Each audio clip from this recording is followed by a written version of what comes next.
Another day, another basketball stories na naman ang pagkikwentuhan natin. At ngayon nga ay ang pag-uusapan natin ang balitang may aalis pa nga daw sa Los Angeles Lakers. At ang balitang malakas pa rin nga daw ngayon ang Golden State Warriors. Kagaya nga ng napag-usapan natin, meron na nga daw pong nakandang kontrata para sa kanilang batang guard na si Austin Reeves. Gayong naniniwala nga sila na ito ang pinakasaktong player na magiging katandem ni Luka sa mga susunod nilang kampanya.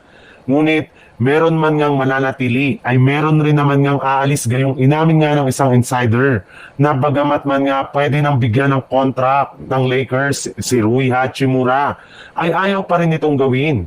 Sa ngayon nga ay prioridad nga nilang panatilihin si Austin Reeves kesa kay Hachimura na kasalukuyang questionable na ang future sa Los Angeles Lakers dahil sa ginawang desisyon ng kanilang front office.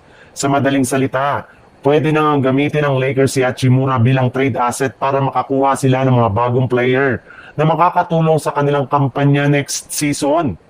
Kasabay rin nga ng paglabas ng ganyang klaseng balita, ay ibinulgar na nga ng isang NBA insider na plano na nga daw ng coaching staff ng Lakers na tanggalin si Hachimura sa kanilang starting lineup at paglaruin na lamang ito sa kanilang off the bench. Papalitan nga siya dito ni Marcus Smart na maglalaro bilang kanilang starting power forward. And since nga hindi ito gusto ni Rui Hachimura ay mukhang siya na nga ang kusang aalis sa team sa mga susunod na linggo. Sa ibang balita naman, linggo na lang naman nga ang ating hihintayin bago magsimula ang mga laro ng NBA sa preseason. Ngunit sa kabilangan niya ay nananatili pa rin niyang zero move ang Golden State Warriors ngayong off-season.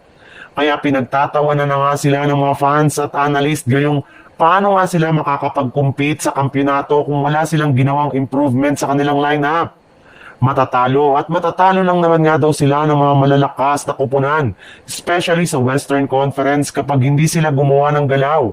In fact, hindi nga daw kakayanin ng kanilang hawak ngayon ng 9-man team na makipagsabayan sa ibang mga contender. Ngunit kung ang dating superstar big man nga daw po na si DeMarcus Cousins ang inyong tatanungin, naniniwala nga siya na kakatakutan pa rin naman nga daw next season ang Golden State Warriors. Kahit wala pa silang ginagawa ni isa mang move. Hanggat andito nga daw si Stephen Curry ay hindi nga magre-relax sa kanyang kanilang mga makakalaban dahil alam nga po niya na ang potensyal nito ang nakapagtala ng malalaking puntos kapag pinabayaan.